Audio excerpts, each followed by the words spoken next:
Hi అండి. ఎలా ఉన్నారు? మరొక సింపుల్ అండ్ క్విక్ రెసిపీతో మళ్ళీ మీ ముందుకొచ్చానండి. అదేంటంటే క్యారెట్ ఎగ్ రైస్. ఇది లంచ్ బాక్సెస్‌లోకి ఈజీగా చేసేయొచ్చండి. త్వరగా అయిపోతుంది. తక్కువ ఇంగ్రీడియెంట్స్‌తో ఈజీగా చేసేయొచ్చు. పిల్లలు కూడా చాలా ఇష్టంగా తింటారండి. మరి ఇంకా లేట్ ఎందుకండి? ప్రాసెస్‌లోకి వెళ్ళిపోదాం రండి. ఫస్ట్ ఒక బాండీ పెట్టుకొని అందులో 1 ½ స్పూన్ ఘీ యాడ్ చేసుకొని 1 స్పూన్ షాజీరా వేసుకొని అవి చిటపటమన్నాక 1 ఆనియన్ చిన్నగా కట్ చేసుకొని ఇంకా పచ్చిమిర్చి కూడా చిన్నగా కట్ చేసుకొని అదే తాలింపులో వేసుకొని మనం వేయించుకోవాలి. అది కొంచెం వేగుతుంది అన్నప్పుడు చిటికెడు పసుపు, అల్లం వెల్లుల్లి పేస్ట్, కొంచెం సాల్ట్ కూడా వేసుకొని కరివేపాకు వేసుకొని తాలింపుని మంచిగా వేగనివ్వాలి. నేను ముందుగానే 3 క్యారెట్లని తురుముకొని పెట్టుకున్నానండి. ఆ తురుముకొని పెట్టుకున్న క్యారెట్ని తాలింపులో వేసుకున్నాను. పచ్చి వాసన పోయేంత వరకు క్యారెట్ని మగ్గించుకోవాలి. నేను మూత పెట్టుకొని కాసేపు క్యారెట్ని మగ్గించుకున్నాను. క్యారెట్ అయితే మగ్గిందండి. ఇప్పుడు పావు స్పూన్ ధనియాల పొడి, పావు స్పూన్ పెప్పర్, పావు స్పూన్ జీలకర్ర పొడి, పావు స్పూన్ కారం వేసుకొని మంచిగా కలుపుకుంటున్నాను. ఇంకా మీకు స్పైసీగా కావాలి అని అంటే 1 స్పూన్ అయినా వేసుకోవచ్చు. రైస్ని బట్టి కారం వేసుకోండి. దీని తర్వాత నేను 2 కోడిగుడ్లను పగలగొట్టుకొని పక్కన పెట్టుకున్నానండి. ఒక గిన్నెలో తీసుకొని అవి ఈ తాలింపులో వేసుకున్నాను.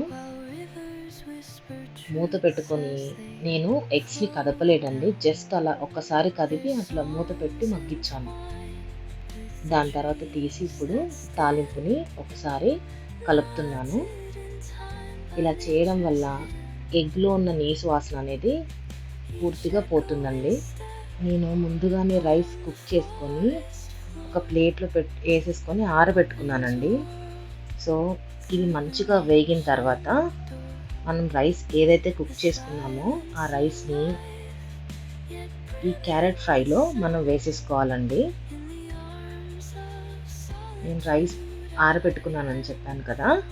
ఇప్పుడు ఆ రైస్ని మనం ఫ్రై చేసుకున్న క్యారెట్ అండ్ ఎగ్ మసాలాలో వేసేసి మంచిగా మిక్స్ చేసుకుంటున్నాను. ఈ క్యారెట్ ఎగ్ మసాలా ఏదైతే ఉందో అది రైస్కి ప్రతి మెతుక్కి మంచిగా పట్టేలాగా కలుపుకోవాలండి. తర్వాత గరం మసాలా ఒక పావు స్పూన్, హాఫ్ లెమన్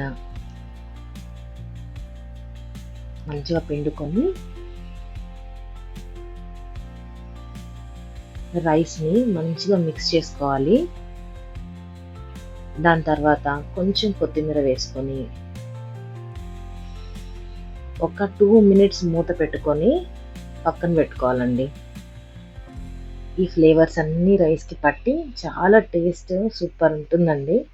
చూడండి ఎంత కలర్ఫుల్గా బాగా వచ్చిందో. మీరు కూడా ఒకసారి ట్రై చేసి ఎలా వచ్చిందో నాకు కామెంట్ బాక్స్లో తెలియచేయండి. చాలా సింపుల్గా ఈజీగా చేసేయచ్చండి. మీరు కూడా ఒక్కసారి ట్రై చేయండి. రెసిపీ కనుక నచ్చినట్లయితే లైక్ చేయండి, సబ్స్క్రైబ్ చేయండి, షేర్ చేయండి. థ్యాంక్ యూ సో మచ్ అండి.